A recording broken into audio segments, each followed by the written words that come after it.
How's everybody doing today? Giving you guys an update on my tank. Um, it's been a while since I showed you the progress, but here is the tank with some of the freshly cured rock. I'm getting a little hair algae on the sand. I'm going to actually work on that today, just siphon it out. But luckily on the rocks, as you could see, there is virtually no hair algae present. I think it's due to a couple of factors. One is to have a nice population of tangs in the tank now. So they are doing their jobs, and they are really taking care of things, making sure there is no more outbreaks. It seems like whatever does start to show up on the rocks, they are spending the entire day picking at it. Also have a lawnmower blenny here as well. This guy is a pretty big one. Hoping he will be able to help as well. Make sure everything is really managed and we don't have any further outbreaks. I do want to give you guys a quick look at a new addition to my reefing collection here. As far as equipment is concerned, it is a frag tank. So just giving you a quick look at this. It's a radion that I did have on this white brute that you see on that table.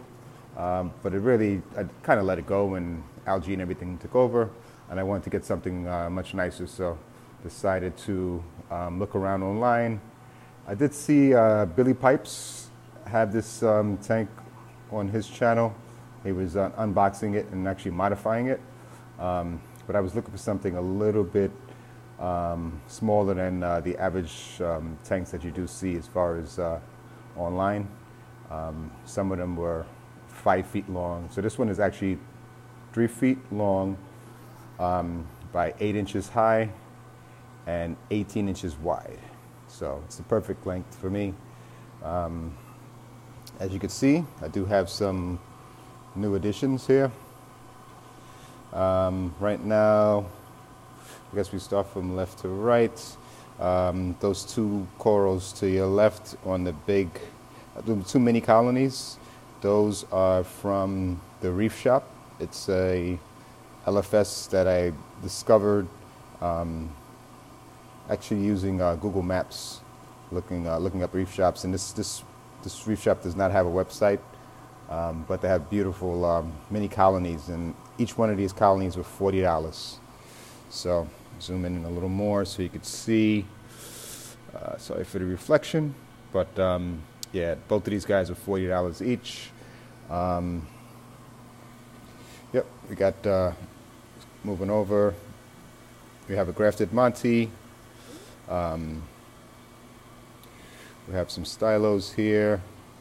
Don't mind the PVC fitting, but all the smaller frags you see here, 1, 2, 3, 4, 5, plus the ones over here, the Monties. They are all complements of Stan from Tidal Gardens. I went on one of his live sales, took advantage of some of those frags that he has there, and everything came beautifully. I was a little worried when I opened up the container. I saw it didn't have a heating pad in it, but turns out I tested the water temperature and it was 72 degrees. So awesome job on their side.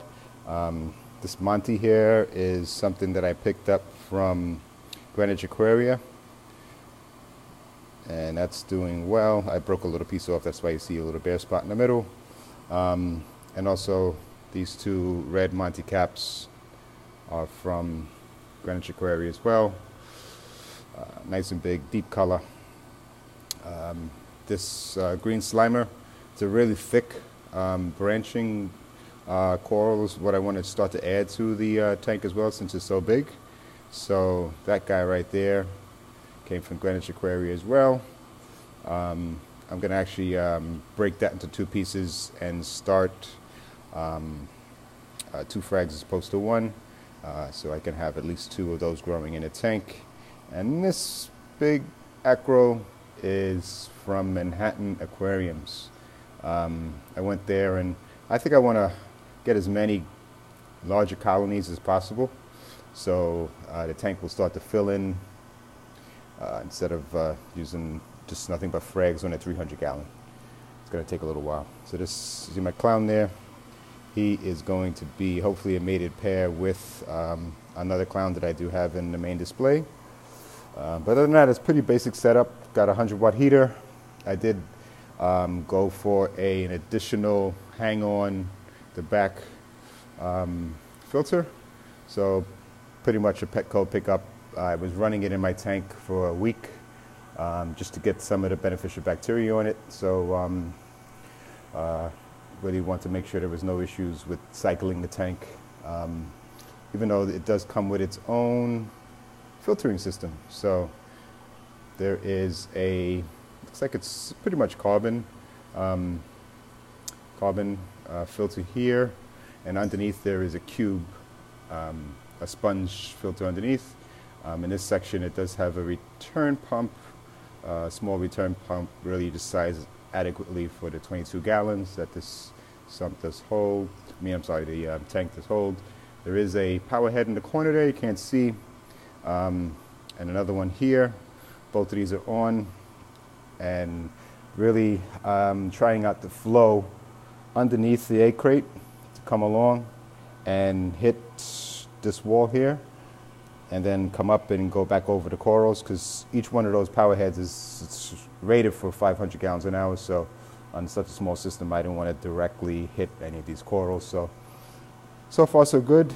I did add a small skimmer, so you can see that guy there. That's for a nano tank.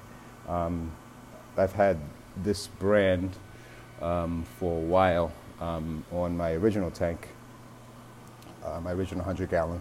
So I know it's reliable, and it's really not skimming much, but I do add a cap full of beneficial bacteria to the tank on a daily basis, and I think that's pretty much what it skims right out. Other than that, there's not a large bioload here, and yeah, I do have an ATO. This one was pretty much this is a Toonsy. It was designed for a like a major water-filled bucket, like one of those 55-gallon drums. But I'm using it for a top off here, so it's pretty much doing its job. That's the controller there, and that's the aqua lifter that I have on it, because where I'm getting my fresh water from is a room that's 2 to 3 feet higher than this tank. So I do have to close the valve until I raise this feed tube up a little bit higher than the windowsill, another 4 inches.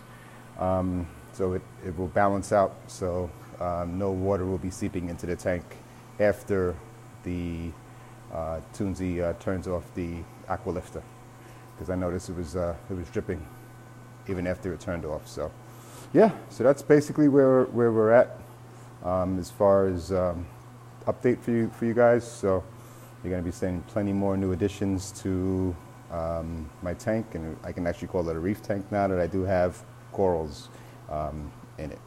So I have 5 or 6 frags that I got from Tata Gardens a month ago. Those are in the tank now, and every single coral that comes in and every single fish, as you can see, I'm ready for those guys as well, will be quarantined. It's amazing what comes off these corals, no matter where they come from, what comes off these corals. It's one thing that kind of surprised me. No matter how high-end the shop, just in nature, there's pests that are on these corals. So it's amazing what comes off of them after you dip them. So I highly, highly, highly recommend dipping corals, and I'm going to keep these guys here at least for a month to make sure that nothing hatches from eggs that I couldn't see and will be affecting my main display, because it's going to be a lot of time, a lot of effort, and a lot of money into making sure my tank is successful and I've had to go slow to be sure. All right, but yep, so that's the update for you guys. Hope you enjoyed it, and I will be definitely providing more as time goes on. All right, thanks a lot, and enjoy your tanks, guys.